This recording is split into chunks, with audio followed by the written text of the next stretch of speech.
என்னம்மா இப்படி ஆயிடுச்சு? என்னது? இது நேபாளத்துல பாத்தீங்கன்னா பெரிய ஐயோ கஷ்டமா இருக்குதுப்பா. கஷ்டமா அதை அடிச்சுட்டு போறத பார்த்தா அப்படி உயிரே வலிக்குது. இயற்கைக்கு முன்னாடி எதுவுமே நிக்காதுங்கிறது. அந்த ஆத்தோரமா 13 தெர்மல் பிளான்ட் புவியுலக நண்பர்கள்னு இருக்கிறாங்கல்ல, அவர் பேசினதை நான் கேட்டேன். புவியுலக நண்பர்களா மனித குல வரலாறு பேசும்போது கிறிஸ்து பிறப்புக்கு முன்னு பின்னு அப்படின்னு பேசுறோம் இல்லையா, இப்ப பொது ஆண்டுன்னு கொண்டு வந்திருக்காங்க. அது மாதிரி இயற்கையை பத்தி பேசுறதுக்கு 2014 முன் 14 பின்னு பேசுற மாதிரி சூழ்நிலை வந்திருக்கு. 2014ல 1.5 டிகிரி கூடியிருக்கான். இது எல்லாமே தான் அந்த பனிப்பாறை உடைஞ்சதுக்கு காரணம். அதாவது இமயமலை இருக்கு இல்லையா, அதை 3 பகுதியா பிரிச்சிருக்காங்க, கிழக்கு மத்திய மேற்கு.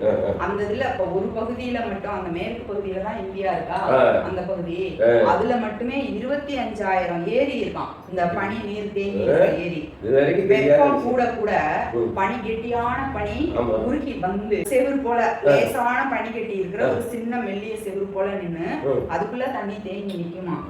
ஏதோ ஒரு ஸ்டிமுலேட் ஆகும்போது அது வந்து அப்படியே சரிஞ்சு வருமா. அந்த மாதிரி ஒரு பெரிய பனிப்பாறையே உடைஞ்சு அந்த மாதிரி ஒரு ஏரியில விழுந்து அது உடைஞ்சு வந்திருக்கு. இது எப்படி இதை வந்து தடுக்க முடியுமா அப்படின்னா தடுக்கவெல்லாம் முடியாது. இந்தியா, சீனா, பூட்டான், நேபாள் 4 நாடும் சேர்ந்து தொடர்ந்து கண்காணிச்சா வந்து அந்த நேரம் ஏதோ ஒரு ஆபத்து வரும்போது உயிர் சேதத்தை ஓரளவு சுனாமியை விட மோசமானது. சுனாமி கொஞ்சம் டைம் கொடுக்கும், மக்கள் தப்பிச்சு போறதுக்கெல்லாம் வாய்ப்பு இருக்கும். இது அந்த மாதிரியே இல்ல அப்படிங்கிறாங்க. இது மனித தவறு காரணம். அது 2வது, இப்ப மேற்கு தொடர்ச்சி மலையெல்லாம் ரொம்ப கெட்டியான பாறையில இருந்தது. ஏன்னா உயிர்கள் தோன்றதுக்கு முதவே இந்த மலைகள் தோன்றியது. இமயமலை இன்னும் கூட முழுசா தோன்றியே முடியல, ரொம்ப எலசு இன்னுமே அது முழுசா. ஏன்னா வருஷத்துக்கு வருஷம் எத்தனையோ சென்டிமீட்டர் வளருது. அது வந்து இன்னும் முழுமையாக வெளியே வராம இருக்கிறதுனாலதான்.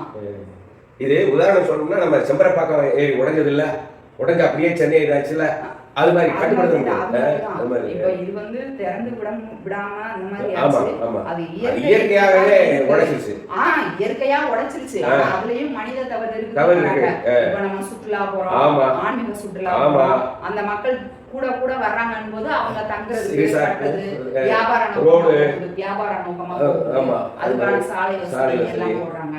2வது, சீனா அந்த பகுதியில கட்டடங்கள், அந்த கட்டடம் கட்டுறதுக்கு பெரிய பாறை அதோட அறிவு இங்க எல்லாம் வரும். அந்த பனிப்பாறை உடைஞ்சதுக்கு அதுவெல்லாம் கூட காரணம். இயற்கையை காப்பாத்துறதுக்கு அதை கொல்ல பண்ணாம இருக்கிறதுக்கு ஏதாவது பண்ணலாம். லொடுக்குனா வண்டி எடுக்கணும்னு நினைக்காம எல்லாம் சேர்ந்து. சரிங்க. நன்றி. உழைக்கும் உறவுகளை புரிஞ்சுக்குவோம். நன்றி.